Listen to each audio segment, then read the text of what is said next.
AP ప్రజలకు alert. రాష్ట్రంలో వాతావరణం ఒక్కసారిగా మారిపోయింది.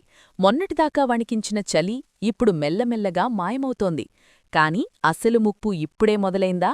భానుడు ఇప్పుడే భగభగమంటున్నాడా? అమరావతి వాతావరణ కేంద్రమిచ్చిన తాజా హెచ్చరికలు ఏంటి? ఈ వీడియోలో పూర్తి వివరాలు తెలుసుకుందాం. ఆంధ్రప్రదేశ్తో పాటు యానం ప్రాంతాల్లో, దిగువ ట్రోపో ఆవరణంలో, ఈశాన్య, తూర్పు దిశల నుంచి గాలులు వీస్తున్నాయి.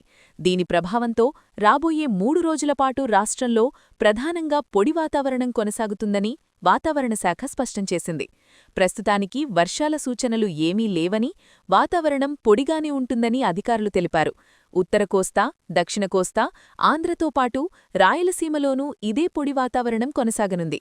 అయితే ఉదయం వేళల్లో 1 లేదా 2 చోట్ల స్వల్ప పొగమంచు ఏర్పడే అవకాశముంది.